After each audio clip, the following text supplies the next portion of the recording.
आज बुढा नीलकण्ठ घुम्न जाँदैछौँ। आज शनिबार विशेष हामी 3 जना घुम्ने तयारीमा निस्किँदैछौँ र एकजना यता छन् र अर्को चाहिँ उतातिर बसिरहेको छ।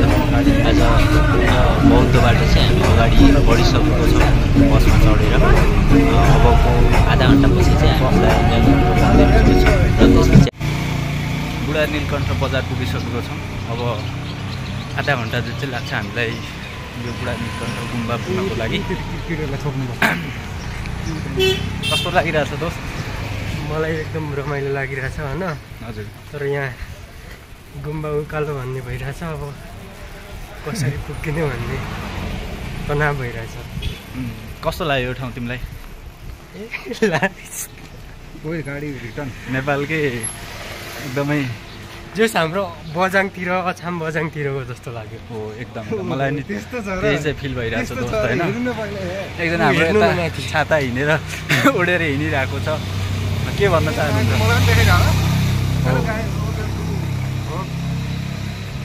हामी झन्डै अब आधा घन्टाको बाटो हिँड्नुपर्नेछ माथितिर जानको लागि। अहिले चाहिँ हामी बजारमा हिँडिराखेको छौँ। एकदमै गर्मी छ। गर्मीमा एकजनाले यता छाता ओढेर हिँडिरहेको छ आफ्नै पारामा।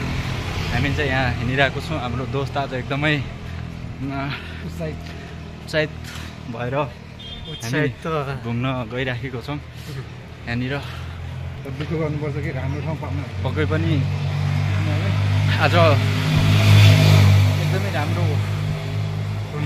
हुनेछ आजको दिन भन्न चाहन्छु। अब हामी तपाईँहरूलाई यो गुम्बा चाहिँ देखाउन चाहन्छु। अलि अगाडि चाहिँ हामी अब आधा घन्टा जति बाटो हिँडिसकेपछि त्यसपछि गुम्बा पुग्छौँ र हजुरहरूलाई हामीले गुम्बा पनि देखाउन चाहन्छु भन्न चाहेँ। उता पछाडि हिँडिरहेको छ केटो हामीसँगै आएको त्यहाँ हस्तले र यो एकदमै पुरा राम्रो जङ्गल छ। यहाँ ढुङ्गालाहरू र वृक्षहरू थुप्रै बिरुवाहरू छ। एकदमै राम्रो ठाउँ छ। हाम्रो दोस्त यहाँ हिँडिरहेको छ। आज फर्स्टचोटि आएको हामीहरू बुढा नीलकण्ठ घुम्नको लागि। आज शनिबार विशेष यहाँ चाहिँ करिब आधा घन्टा 1 घन्टा चाहिँ पैदल यात्रा चाहिँ गर्नुपर्दो रहेछ। तल्लोबाट गाडीबाट झरेर चाहिँ हामी अहिले पैदल यात्रामा चाहिँ हिँडिराखेको छौँ। यो एकदमै राम्रो जङ्गल छ। यस्तो बवाल छ। पछाडि केटो हिँडिरहेको छ मस्तले आफ्नै पारामा देख्न सक्नुहुन्छ। टाउकोमाथि चस्मा छ। यहाँ एकदमै यस्तो जङ्गलहरू छ। अब करिब आधा घन्टापछि चाहिँ हामी माथि गुम्बामा पुग्छौँ। त्यहाँको दृश्य पनि हामी देखाउनेछौँ। यहाँ यसरी हिँडिराखेको छन् मान्छेहरू। सवारी साधनहरू आफ्नो एउटा प्राइभेट साधन भएको मान्छेहरू। हामी त सार्वजनिक यातायातमा चढेर त्यहाँभन्दा माथि आफ्नै पैदल यात्रा चाहिँ हिँडिराखेको छौँ। यहाँ विभिन्न चुरुङ्गीहरूको चाहिँ एउटा साउन्ड पनि सुन्न पाइराखेको छ। एकदमै मस्त ठाउँ छ। हजुरहरू पनि घुम्न आउनु होला टाइमलाई म्यानेज गरेर भन्न चाहन्छु। माथि डाँडातिर पुगिसकेको छौँ। अब 2-3 मिनटमा हामी गुम्बा पुग्नेवाला छौँ। यो देख्न सक्नुहुन्छ भ्याली उता साइडको चाहिँ टोखा रहेको छ। यो चाहिँ यहाँबाट पुरै काठमाडौँको भ्याली देखिन्छ। देख्न सक्नुहुन्छ। हामी 3 जना साथीहरू आज शनिबार विशेष आज हामी यहाँ आइराखेको छौँ। यो एकदमै राम्रो दृश्य देखाउँछ। यहाँ हेर्न सक्नुहुन्छ पछाडिको दृश्य।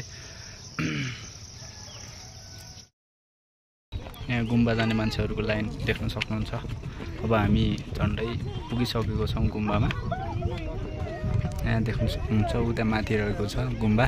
अब हामी टच गरिसकेको छौँ। यहाँको दृश्य हेर्न सक्नुहुन्छ। यो चाहिँ काठमाडौँ भ्याली देख्न सक्नुहुन्छ यहाँदेखि पुरै।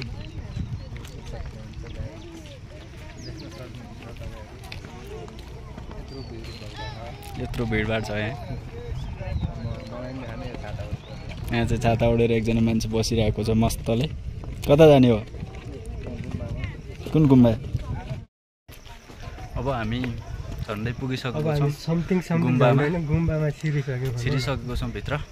यहाँ चाहिँ यो दृश्यहरू हेर्न सक्नुहुन्छ। यहाँ दुईजना साथीहरू मस्तले हिँड्दा हिँड्दै एकदम थकित भएर आजको दिनलाई लामो समयसम्म याद गर्नेछन्।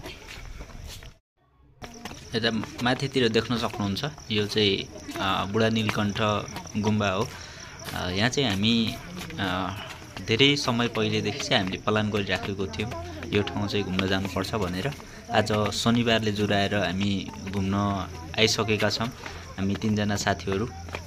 एकदमै रमाइलो ठाउँ छ। हजुरहरूले पनि घुम्न आउनु होला यो ठाउँमा भन्न चाहन्छु।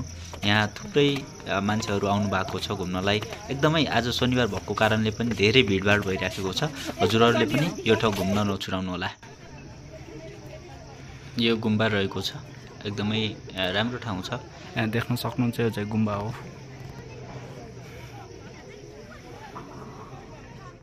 यहाँ धेरैजना घुम्न आउनु भएको छ। एकदमै रमाइलो ठाउँ छ यो। त्यसैले गर्दा आज शनिबार धेरैजना आउनु भएको छ। धेरै भिडभाड छ। पानी पनि पर्ने सम्भावना छ।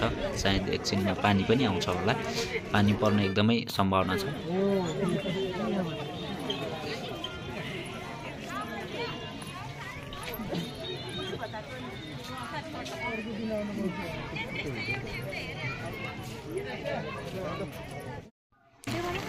यहाँ घुम्न आउने मान्छेहरूको लागि नियम कानुनहरू पनि यहाँ बोर्डमा लेखिएको छ।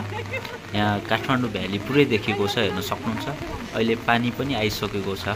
एकदमै पानी पर्दाखेरिको दृश्य पनि एकदमै राम्रो देखिरहेको छ। हिउँदीमा धेरै रमाइलो हुन्छ। अब हामी घरतिर पुग्दैछौँ। माथि छ धेरै अझै एकदमै थाक लाग्छ माथि जाँदाखेरि। तल आउँदाखेरि चाहिँ चिप्लिएला भन्ने डर हुन्छ। त्यही भएर साथीहरू छाता चाहिँ अलि मिलेर ओढ है। यो आजको हाम्रो घुमघाम कार्यक्रम समापन गर्दै हामी अब त्यो गाउँतिर जाँदैछौँ। आज पानी आएर अलि राम्रोसँग देखिरहेको छैन। यो चाहिँ बुढा नीलकण्ठबाट चाहिँ हामी काठमाडौँतिर प्रवेश गर्दैछौँ।